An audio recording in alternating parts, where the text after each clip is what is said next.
Ashama akkam nagaa jirtu ani Yoobsan Abbeeti.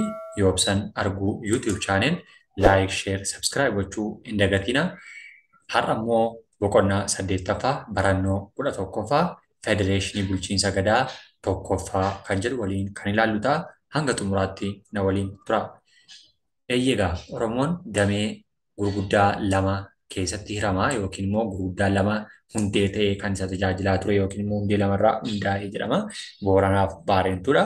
Bulchiinsa Gadaa tokkoon gaggeeffamaa akka turanii fi suuta jaarraa 16ffaa keessa immoo bakka adda addaatti akka isaan hiramaa turanii yookiin immoo qoodamaa turanidha jechuudha. Eegaa jalqaba irraa kaasnee gaafa ilaallu Federeeshinii Bulchiinsa Gadaa kan jedhu yeroo ilaallu Federeeshinii Bulchiinsa Gadaa jechuun jalqaba irratti qaamonni yookiin immoo hawaasni tuuta'ee qaama tokko jalatti wal hoogganu yookiin safuuf safeeffannaa seeraaf heera wal fakkaataadhaan kan bulu Federeeshinii Bulchiinsaa jennaani. Walitti qabama qaamota garaagaraa haala barbaachisummaa isaatiin kan seera tokko keessatti hoogganamu yookiin waliin hoogganamu Federeeshinii Bulchiinsa Gadaa jennaani.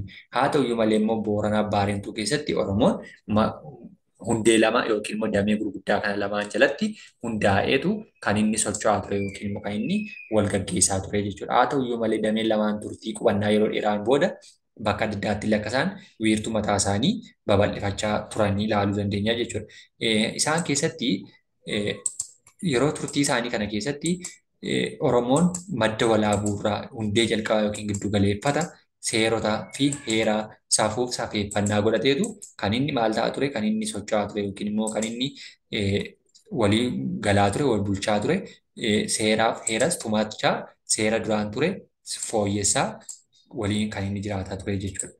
Kanaatiif madda walaabuun akka hundee jalqabaatti ta'etu isaan tajaajilaa ture jechuudha. Kanaatiin Booranaa Baarentuu keessatti dameewwan madda walaabuurraa fageenya irratti qubannaa gaggeessuun babal'ataan akka isaan dhufan jechuudha. Oromoon damee Booranaa madda walaabuurraa quubsumaan socho'u caffee mataa isaanii ijaarrachuun Federeeshinii Bulchiinsa Gadaa uummatan. Isaanis qaamota bakka shanitti hiramaniitu uummatanii jechuudha. Isaan tokkoffaan Sabboo, Goonaa, Maccaaf Tuulamaa, Raayyaa Asaboo, Kantooma Daarimuu fi Jibloo Loosaa yookiin Gabraa jedhameetu beekamaa jechuudha. Warreen kun shanan damee Booranaa jennaani. Damee Booranaa ta'anii kan isaan tajaajilaa turanii yookiin immoo quubsumaaf jecha bakka adda addaatti kan isaan hiramanii walirraa fagaatanii. Haa ta'uyyuu malee seeraaf heeraa giddu galeeffanni isaanii madda walaabuu kan ta'edha jechuudha. Tokko tokko isaaniitiin kan fuulduratti ilaallu ta'a jechuudha. Ammas akka xumuraatti na waliin tura. Egaa shanan isaanii kuniyyuu ijoollee Booranaa yookiin immoo ijoollee warra hangafaa jechuudha. Damee Booranaa kun adda kanaa arganna.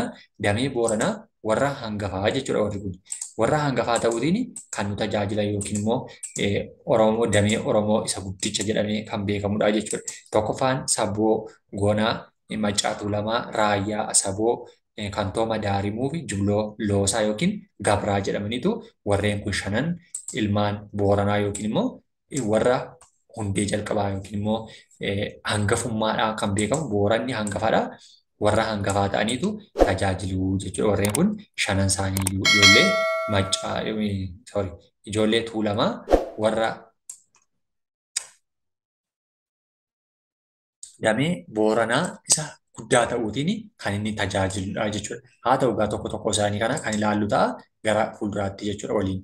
Inni tokkoffaan kan dameewwan Booranaa Baarentuurraa kan inni adda ittiin bahe quubsumaanidha jechuudha malee seerri fi heerri isaa kan inni ittiin adda bahe tokkoyyuu hin jiru jechuudha. Garuu hangafummaa kabajuu irratti Booranni isa duraati yookiin immoo hangafadha jechuudha.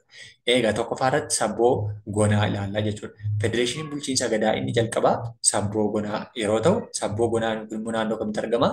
Naannoo Booranaa yookiin naannoo Maarraa biyya Booranaa jennu keessatti godina Booranaa keessatti kan argamu jechuudha. Naannoo sanatti kan argamu Sabboo Gonaa jedhameetu beekamu jechuudha. Eenyutu damee Booranaa inni guddicha keessaa inni tokkoffaan Sabboo Gonaadha jechuudha. Federeeshiniin kun akkuma Federeeshinii Oromoo biroo wiirtuu mataa isaanii ni qabu. Inni eessattidha? Gumii Gaayyooti. Egaa sirboota baay'eerraa ni dhageenya. Gumii Gaayyoo yookiin immoo yeroo itti sirni baallii fuudhinsaa gaggeeffamu bakka itti sirni baallii yookiin immoo aangoo abbaa gadaa kennamu bakka itti fuudhamu jechuudha. Gumii Gaayyootti Sabboo Gonaa yookiin Boorana keessatti kan argamudha. Gadaan buluu itti fufanii kunis dhimmoota siyaasii, dinagdee fi hawaasummaa uummatichaatti dhiyeenyaan hiikuuf yaadameetidha jedha Boorana keessatti jechuudha. Inni sabboo gonaa wiirtuu akka haaraatti hundeeffatanis baroota dheeraaf qoodinsa aangoo baallii duudhaa gadaa waliif dabarsaa federeeshinii bulchiinsa gadaa gaggeessu jalqaba. Federeeshiniin kunis duudhaalee bulchiinsa gadaa Oromoo jidduu galeessa madda walaabuun deeggarama. Yookiin seeraaf safuuf safeeffannaa eessarraa fudhatu isa hundee jalqabaa Boorana irraati jechuudha. Kan isaan fudhatanii seerota kan tumaa, seerota kana deeggaraa, seerota kana wal barsiisaa kan isaan deemanii jechuudha. Innis kan mataa isaanii yoo qabaatanii achirraa garuu hundeen jalqabaa madda walaabuu irraati kan isaan fudhatanii jechuudha. Federeeshiniin sabboo gonaa yaa'a sadii qabaata. Yaa'a sadii kan nuti jennu sabboo gonaa yaa'a sadii kan inni qabaatu yaa'a jechuun jalqaba irratti akka ilaalaa turre sochii yookiin immoo deemsa yeroo jilli gaggeeffamu hayyoota, aduloota, abbaa gadaa, abbaa bokkuu, makkala, jaarsaa fi kanneen kana fakkaatan yeroo isaan sochii isaan taasisan yaa'a jennaan. Yaa'a kana keessaa immoo inni jalqabaa arboora jennaan. Arboorri isa hangafaa yookiin immoo yaa'a gadaa isa jalqabaati jechuudha. Akkuma yeroo irreechi gaggeeffamu irreecha Finfinnee irreecha hora arsadee keessaa irreechi Finfinnee ni dursa. Irreechi hora arsadee immoo guyyaa lammaffaa kan ta'u jechuudha. Isa dursaa isa yookiin isa jalqabaa yaa'a arbooraa jechuudha. Kan inni baallii fuudhuudhaaf yeroo jalqabaaf taa'u yaa'a arbooraati jechuudha. Arboorri isa hangafaati jechuudha. Eessa keessatti? Sabboo gonaa yookiin Boorana keessatti jechuudha. Kanaatiin gadaan wiirtulee gadaa gosaa warreen kam hawwaxxuu fi koonnituun immoo kan gosaati jechuudha.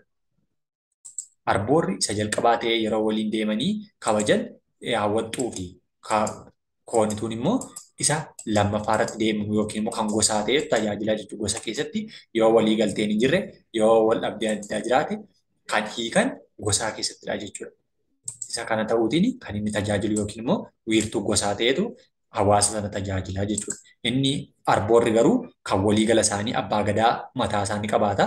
Hawwaxxuunis mataa isaanii qabaata. Koonnituunis mataa isaanii qabaata. Garuu akkuma madda walaabuurraa seera giddu galeessarraa fudhatan immoo hawwaxxuu fi koonnituun immoo arboorarraa fudhatu jechuudha. Abbaa gadaa arbooraa yookiin immoo yaa'a isa jalqabaarraa fudhataniitu hawaasa gosa kana ittiin gaggeessu jechuudha. Kan sabboo gonaa keessatti kanaaf sirnoota yaa'a sadii qabaata jechuudha. Inni kan biraan bulchiinsa isaanii duudhaaf safuu gadaan hoogganamuun rakkoo adda addaallee akka isaanii fedha. Federeeshiniin bulchiinsa sabboo gonaa yaa'a yookiin gumii sadeenuu abbaa gadaa ofii ni qabaata. Akkuma jalqaba gubbaa irratti jedhee jechuudha. Sadan isaanii keessatti iyyuu abbaan gadaa sadiitu jira jechuudha. Haa ta'u garuu abbaan gadaa inni caalaan yookiin inni isaanii hoogganu kan arbooraati jechuudha. Eessa keessatti? Kan sabboo gonaa keessatti jechuudha. Sabboo gonaa keessatti yaa'a sadan kana qabateetu kan inni socho'u jechuudha. Inni kan biraan sabboo gonaa caasaalee bulchiinsa isaanii diriirsuu fi aangoo bahee bu'aan waliin qabachuun hooggansa federeeshinii gadaa raawwatu. Yaa'a gadaa sadan sabboo gonaa caasaalee bulchiinsa mataa isaanii danda'an jalaa qabu isaanis akka yaa'a tokkotti waliin godaanuun federeeshinii bulchiinsa gadaa mirkaneessu.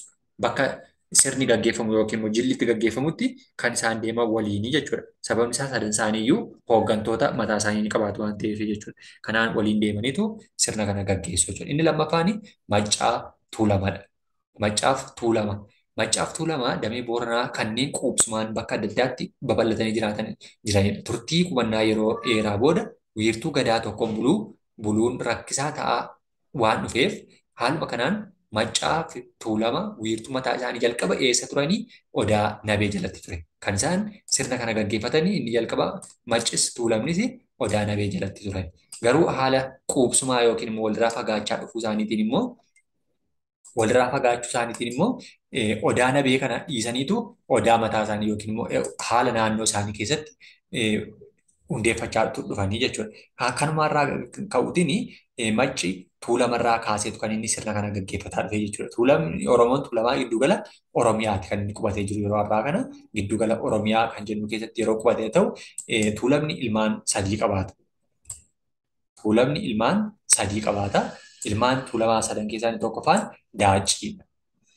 Lammaffaan Bachoo. Sadaffaan Jiillee jennaani.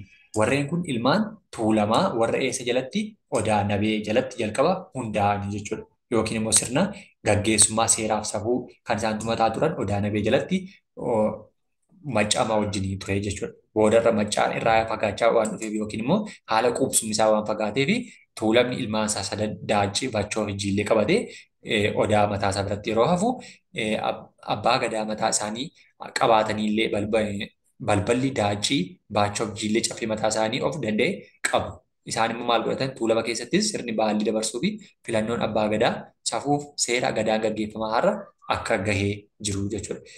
Gurmuun maccaa immoo odaa nabee irraa ka'eetu gara odaa mataasaa kan inni hundeeffate irraa fageenya giddugaleessa Oromiyaa keessa waan qubatee jiruuf machi tuulamni macci immoo irraa fagaatee odaa nabeetti waan hin dhiyaannee fi odaa nabee irraa fagaatee jechuudha. Odaa nabee irraa fagaatee gara odaa bisilitti kan inni hundee mataasaa yookiin immoo odaa mataasaa hundeeffatee jechuudha. Odaa bisil hundeeffachuutiin gara sanatti dhaqee godaaneera jechuudha. Ammas bakka sanatti dhaqee yeroo inni odaa bisiliin macci hundeeffatu tuulamni immoo odaa nabee keessa biratti hafee jechuudha. Odaa nabee biratti hafeetu sirna sana kan inni gaggeeffachaa ture jechuudha. Haa ta'uyyuu malee ammas macci ijoollee tuulamaa sadan irraa yeroo fagaachaa deemetti haala salphaa ta'een wal arganii rakkoolee hatattamaa furuu waan hin dandeenyee fi wiirtuu giddu galeessaa madda walaabuu fi odaa nabee godhatee ammoo macci immoo wiirtuu mataasaa hundeeffate ammas. Isaan sun maal godhee turtii yeroo dheeraa booda odaa bulluqitti hundeeffate jechuudha. Odaa bulluq kan arginu jechuudha. Eenyutu macci jechuudha. Sababni macci achitti dhaqee hundeeffateef immoo ammas haala rakkina irra walirraa fagaachuu yookiin immoo fageenya karaa yookiin daandii yeroo sanatti baroota inni kun gaggeeffamaa ture yookiin sirni kun raawwachamaa ture osoo konkolaataan hin jiraatiin osoo dimokiraasiin ammayyaa Giriik hojjettee yookiin immoo kalaqeera utuu hin jedhin dura sirni kun gaggeeffamaa waan tureef fageenya karaarraa kan kaase ijoolleen tuulamaa fi maccaa walirraa siqan jiru jechuudha. Yeroo walirraa siqan ijoolleen maccaa Wallagga, Jimmaa fi Iluu Abbaa Booritti qubatanii jechuudha. Yeroo sanatti qubatanii giddugaleessa Oromiyaatti immoo miilaan deemanii yookiin fardaan deemanii dafanii waan rakkina walii furuu hin dandeenyeef wiirtuu mataa isaanii eessatti hundeeffatanii odaa bulluq hundeeffatanii jechuudha. Odaa bisilirraa jalqaba odaa bisilii hundeeffatan odaa bisilirraa kaasan immoo odaa bulluqitti gadi bu'anii jechuudha. Haaluma kanaan immoo ammas deemaa turaniiru jechuudha. Yerootti ammas Wallaggaa fi Jimmillee walirraa fagaatee Iluu Abbaa Boorillee walirraa fagaatanii waan jiraniif ammas wal qaqqabanii rakkoolee hatattamaa hawaas dinagdee waliin furuu waan hin dandeenyeef ammas naannoo odaa bulluqirraa kaasanii immoo maal godhatanii odaa bulluqitti fufsiisanii odaa bulluq odaa damee guddaa isaa godhataniitu kallattiidhaan madda walaaburraa odeeffannoo fi wantoota barbaachisaa yeroo fudhatan giddugala godhachaa deemu jechuudha. Odaawwan gadhiisanii bahaa deeman yookiin immoo keessaa fagaatan ammas maal godhaa deemu madda odeeffannoo isaanii fi madda seeraa fi heera isaanii godhatanii osoo waliin tuffatiin osoo walirraa addaan hin kutiin sana hordofaa deemu jechuudha. Kanaatiin macca bakka hundeeffamanii giddugala sirna gadaa ta'e akka tajaajilu immoo madda odaan bulluq isaan gargaareera jechuudha. Macci ammas ijoollee isaa sadan kana qabateetu maal ta'e odaa bulluq jalatti wiirtulee immoo adda addaa hundeessee jira. Wiirtuleen odaa bulluq jalatti hundaa'an immoo yookiin immoo ijoolleen maccaa yeroo walirraa fagaachaa dhufan isaanis gara Jimmaatti gara Iluu Abbaa Booritti yeroo fagaachaa dhufanii odaa bulluq ammas hundee godhataniitu amma immoo wiirtuu eessaa hundeeffatanii odaa doogii naannoo isaanitti dhiyaatee jiruun naannoo isaa keessatti Iluu Abbaa Boor keessatti jechuudha. Odaa hullee Jimma keessatti kan argamu wiirtuu Tulluu Walal odaa Gudayyaa Wallagga keessatti kan argamu Tulluu Jaansayyoo odaa Soob Calliyaa ammas Wallagguma keessatti kan argaman. Odaawwan kana jalatti eenyu jalatti hundaa'anii odaa bulluq jalatti hundaa'anii jechuudha. Kun adda odaa bulluq jalatti hundaa'uutiin eenyutu ijoolleen maccaa jechuudha. Kanaan osoo seeraa fi heera isa gubbaatti odaa nabee fi odaa bisil jalaa osoo addaan hin kutiin madda walaaburraa seericha osoo hin cabsiin yookiin osoo hin dogoggorsiin kan isaan walharkaa fudhachaa dhufanii jechuudha.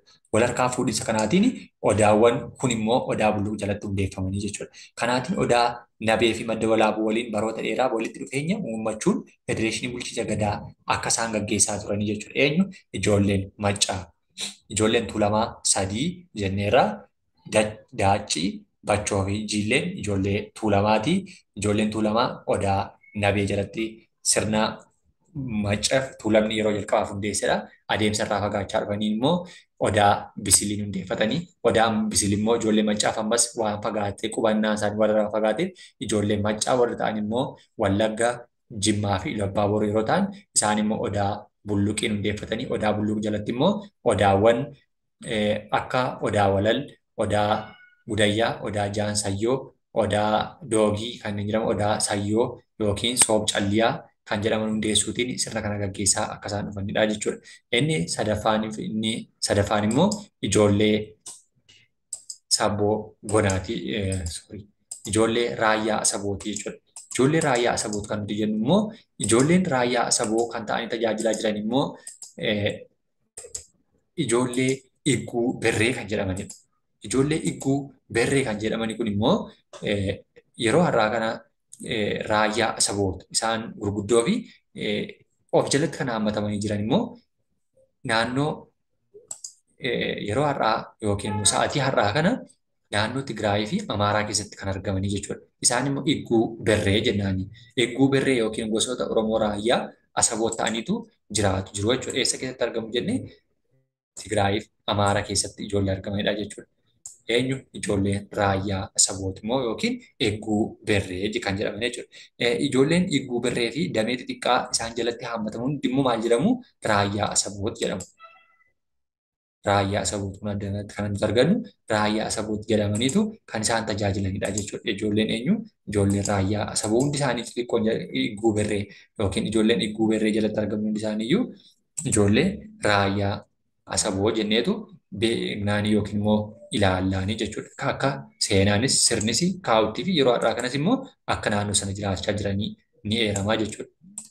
Naannoo kana lamaan keessatti uummanni kun qubatee jira jechuudha. Isaanis immoo haa ta'an iyyuu malee achi keessatti argaman iyyuu malee osoo sirnaa fi safuuf safeeffannaa isaanii hin gatiin afaan yookiin immoo dubbannaa afaan walaalan iyyuu sirna kana qabatanii deemaa turaniiru jechuudha. Caffee ofii hundeeffatanis safuuf seera gadaatiin hoogganamaa ture. Wiirtuun igguu berree bakkanniisa raayyaa jedhama. Achi keessatti kan argamu maal jedhama? Raayyaa yookiin bakkanniisa raayyaa. Wiirtuu isaanii yookiin bakka isaaniitti seeraaf sirna mataa isaanii tumatanii jechuudha. Igguu berree yookiin raayyaa asaboo bakkanniisa raayyaa bakka jedhamutti kan isaan wal gaggeessan yookiin immoo kan isaanii seeraaf sirna isaanii tumatanii jechuudha. Inni arfaffaan kantoomaa daarimuuti. Kantooma daarimuu kan nuti jennus federeeshinii bulchiinsa gadaa inni biroo kantooma daarimuuti. Kantoomni daarimuu immoo Gujii keessatti kan inni argamu. Kantooma daarimuu Gujii keessattidha jechuudha. Uummata naannoo isa keessatti argamu uummata Gujii keessatti argamu jechuudha. Uummatni Gujii keessatti argamu uummata kantooma daarimuu jedhama. Federeeshinii bulchiinsa gadaa kantooma daarimuu wiirtuu giddugala irraa fageenya dhiyoo Gujii keessatti hundeeffamedha. Federeeshinii kantooma daarimuu gabala sadii qaba yookiin immoo yaa'a sadii qabaata. Gabala sadii yookiin immoo yaa'a sadii qabaata jechuudha. Isaanis tokkoffaa maatii jedhama. Adda kanatti kan argamu maatii kan balleessaa xiqqoo ishee qubeen dogoggoraadha. Maatii hokkuu fi uraaga jedhamu. As keessatti immoo hangafni uraagadha jechuudha. Hangafni ijoollee kantooma daarimuu isa hangafaati jechuudha. Inni hangafaa kantooma daarimuu ta'etu kan tajaajiludha jechuudha. Ijoollee kantooma daarimuu keessaa inni hangafaa uraaga yookiin immoo yaa'a inni duraa jechuudha.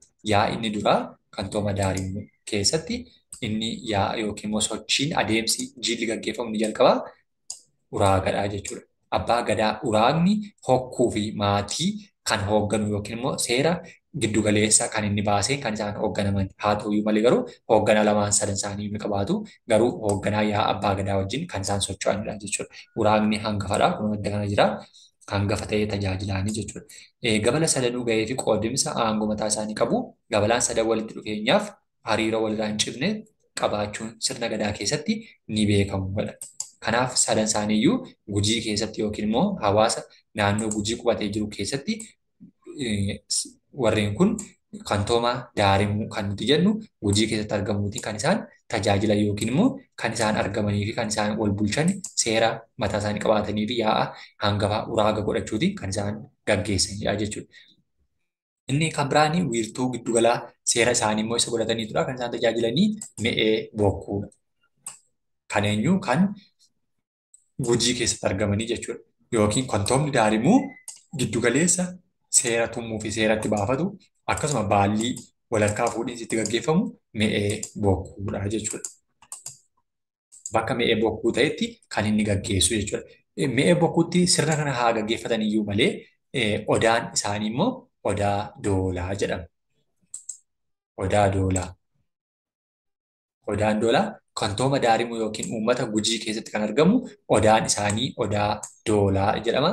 Wiirtuun giddugaleessa isaanii immoo yookiin seera isaanii mi'ee bokkuu jedhameetu kan beekamuu fi kan isaanitti wal bulchan kan isaan ittiin wal gaggeessan ta'eetu isaan tajaajila. Seeraaf heera gubbaadhaa kaasnee yeroo ilaallu seerri jalqaba hunda isaaniif iyyuu madda walaabuutii kan qoodamaa deemu yookiin immoo giddugaleessa achirraa giddugaleeffataniitu seera mataa isaanii kan isaan baafachaa tumachaa dhufanii jechuudha. Kantooma Daarimuu keessattis kanumaaf seera mataa isaanii ni qabaatu jechuudha.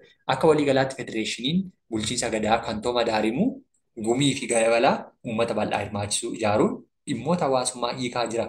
Akkasumas caasaalee bulchiinsaa gahee adda addaa qaban diriirsuun federeeshinii mataa isaallee akka inni hoogganu jechuudha.